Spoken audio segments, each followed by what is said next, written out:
What is going on with my hair? My hair is a thing today.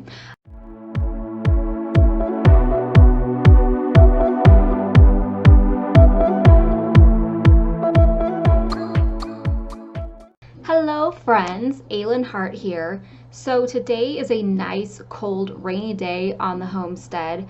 I actually still have not gotten any writing done, and I'm really okay with that. There's so much work to get done here. I know that soon, everything is going to be mostly done and it's not going to be so laborious and I'll be able to sit down and write. So I'm not even mad at it. But today was a nice, cold, rainy day, and all I wanted to do was sit in a big, comfy chair with a book.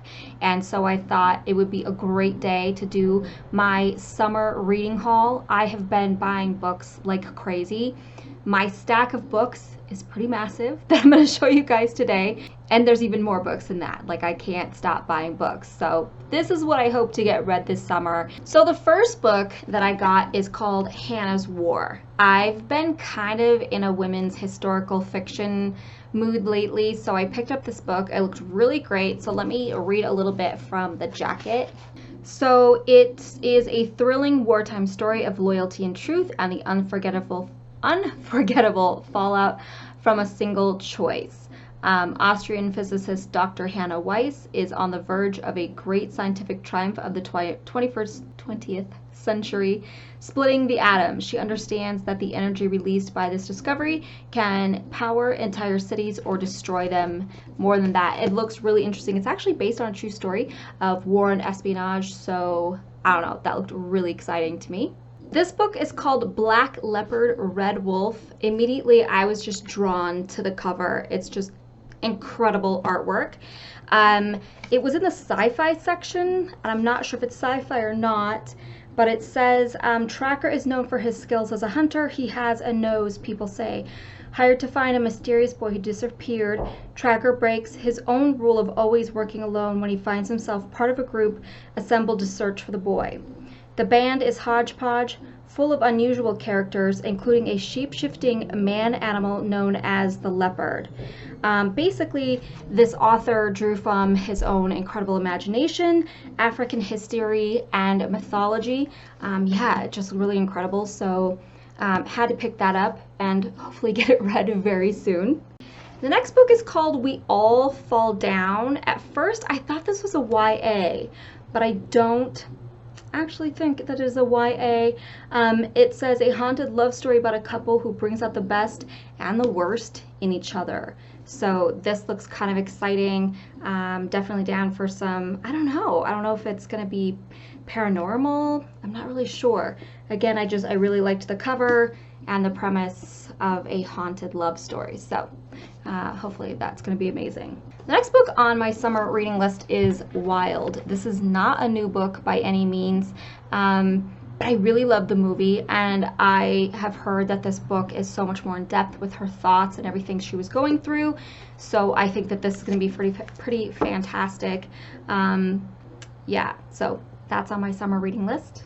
Then I got Say You Still Love Me by K.A. Tucker. I can't remember, this popped up in Amazon, and I can't remember what it was. It was recommended to me on Amazon from something I was looking at. It says, on the one hand, she's a 29-year-old VP at her dad's multi-billion-dollar real estate development firm and living with her two best friends in a swanky downtown penthouse. On the other hand, she's constantly has to prove her worth in a male-dominated world. And I think that was the part that kind of got me, like a feminist kind of romance. Things get exponentially more complicated for Piper when she runs into Kyle Miller, the handsome new security guard at Callaway Group, who is her first love. So, I don't know, I'm a sucker for a second chance romance, especially when you throw in like first love, high school romance kind of things. That is like a massive, I'll always buy that trope. So yeah, I'm excited about this. Next one I picked up is a new book from Elizabeth Gilbert. I love her writing. I loved Eat, Pray, Love. I've read some of her other books. I think they're amazing. This is called City of Girls. It is like a coming of age tale, I believe. So it says 19-year-old Vivian Morris has just been kicked out of Vassar College in 1940 Owing her lackluster freshman year performance, her affluent parents send her to Manhattan to live with her Aunt Peg, who owns a flamboyant theater. There, Vivian is introduced to an entire cosmos of unconventional and charismatic characters. But when Vivian makes a personal mistake that results in professional scandal, it will lead to a new understanding of the kind of life she craves. And apparently this story is told about her 19-year-old self through her 85-year-old self, like looking back on this time in her life. So that looked really great. Some good laugh out loud moments. So yeah, can't wait to dig into this book either. This one I actually started reading, but it is on my summer reading list, and that is The Art of Racing in the Rain. Again, and not a new book. They made it into a movie. I have not seen the movie, and I don't want to see the movie until after. Yeah, I'm really excited about this book. So it is told through the eyes of the dog. And it says a heart-wrenching but deeply funny and ultimately uplifting story of family, love, loyalty, and hope. A captivating look at the wonders and absurdities of human life as only a dog could tell it. How can you go wrong with dog stories? Luckily for me, I'm not making the mistake of reading this at work in the break room, like when I read Marley and Me and I was bawling over my chicken Caesar salad. I'll just be bawling in my bedroom. The next one is The Winemaker's Wife by Kristen Harmel. I don't know how you say that. Again, it is another women's historical fiction. Kind of a really hot subgenre right now is women's historical fiction. Let's see, it says Champagne, 1940. At the dawn of the Second World War, Inez is the young wife of Michael, the owner of Maison Chavot, a champagne house near Reims, I don't know how to say that, France. It should be the idyllic life, but Inez, who's often treated like a child by her husband, his head winemaker Theo, and Theo's wife Celine, are increasingly unhappy, and then the Germans arrive. Then this goes back to 2019, and this story is the grandmother telling the story to her granddaughter. So again, just kind of like the past and the present story kind of telling. So yeah, really excited to read this book. And then the last thing I picked up is not actually like a book, but I got the Becoming guided journaling book from Michelle Obama. So I loved the book Becoming. If you haven't read it, it's pretty incredible. I absolutely love it, and I love Michelle Obama. I think she's so beautiful and gracious and kind and gentle. So I really love that. So the book Becoming is really fantastic. And then I watched the docu-series, I don't know what you would call it, on Netflix. That was kind of the her on tour. So when I saw this at a little bookstore when I went and had a girls' day recently, I have not been journaling as much as I would like to, and I did finish the 365 Days of Happy guided journaling, so I thought that this one would be really neat. It has pretty cool things about you know, talking about, like, so on this date you put, what are the greatest lessons you learned as a child, and use that as a guided journaling. List one struggle, one failure, and one success you've encountered in your life. What did you learn from each? So it really is just kind of learning about yourself and journaling and reflecting on things. So I'm really excited about that. Next week, I think that we're going to go through my favorite writing companion books.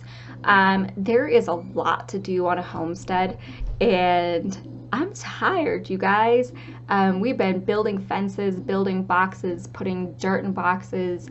I mean, so much physical stuff on top of me. I've been going for like 2 or 3 walks every single day, and I'm tired. And so I think we're going to do some easy videos. I hope you liked the book haul. I want to know what you guys are reading this summer too. So hit me with some links and maybe feed my obsession with buying books. I am really into paperback books lately. I do buy a lot of books on Kindle, but I never read books on my Kindle. I'm really into paperback. So if you're reading something awesome, link me up. I want to know what's on your summer reading list. Hit me with your Goodreads list, something like that. If you don't follow me on Goodreads, go ahead and follow me on Goodreads. The link is below. Let's be friends. I do read books and review them occasionally. I should probably do that a lot more. But yeah, let's link up there and be friends. And as always, all of my links are below. All of my books are free in KU right now in case you are looking for something to read. And I have changed the blog address for my homesteading blog, so I'm also going to link that down below. And I will see you guys next week. Oh, and if you have not already, please go ahead and subscribe to my channel, like this video, hit that subscription bell so that you know every time I post a new video. And I will see you guys next week. Good morning, everybody. It is Tuesday, June 2nd, and we are going to take a little walk out to the garden beds that we just finished. These beautiful raised garden beds. They are 8 feet by 4 feet, 2 feet high. We ordered 26 tons of soil to fill these babies, but look at them. They are so beautiful. I cannot wait to get these filled with all the beautiful vegetables. We're going to be doing some companion gardening, so certain flowers with certain vegetables that prevent bugs and kind of promote their growth and stuff. So that's exciting. I can't wait to go along that. We do have to wait for, we're ordering some deer fencing because all of the stores out here are out of that kind of fencing. So we have to wait for some deer fencing to get that in the ground. And then right in here, we're actually going to be doing corn and sunflowers together because that is a companion planting situation. So I'm going to write a blog post all about that. And then I will also be writing a blog post about those gorgeous boxes that we built. My brother and I decided that next year we are going to build them and sell them. So I'm kind of excited about that. But yeah, so all of these lovely little plants, you can't see them because it's been really hot. So we're kind of shielding them a little bit, but they're gorgeous. In fact, you know what? Let's just go in, okay?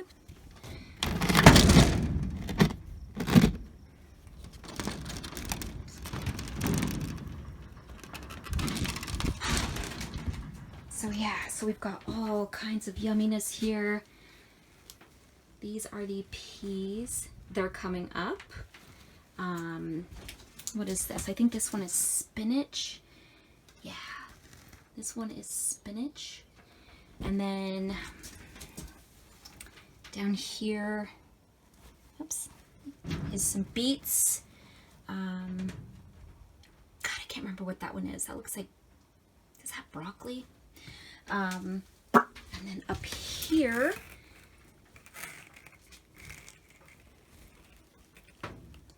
this is going to be lettuce.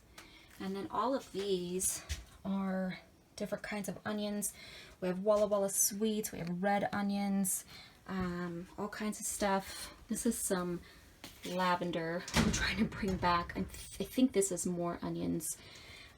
This is Brussels sprouts. And what is in here? Oh, this is some, it's gonna be some cherry tomatoes. We only got one little sprout in there. I think we started those a little late because you don't really need to start those in a greenhouse. This one is gonna be pear tomatoes, which if you haven't had those are amazing. And then this is going to be rainbow cherry tomatoes. And then there's a lot of stuff that we aren't gonna start till they're in the beds. And then out here we have a walnut tree and then apple trees. So yeah, looking really exciting. We're hoping to get that chicken fence. Again, if you read my blog post about the doomed chicken fence, you already know. We're gonna get our chicken fence up and then we're gonna be letting some neighbors rent our pasture and put their cattle in it. So yeah, it's gonna start looking like a real homestead out here. Okay, bye.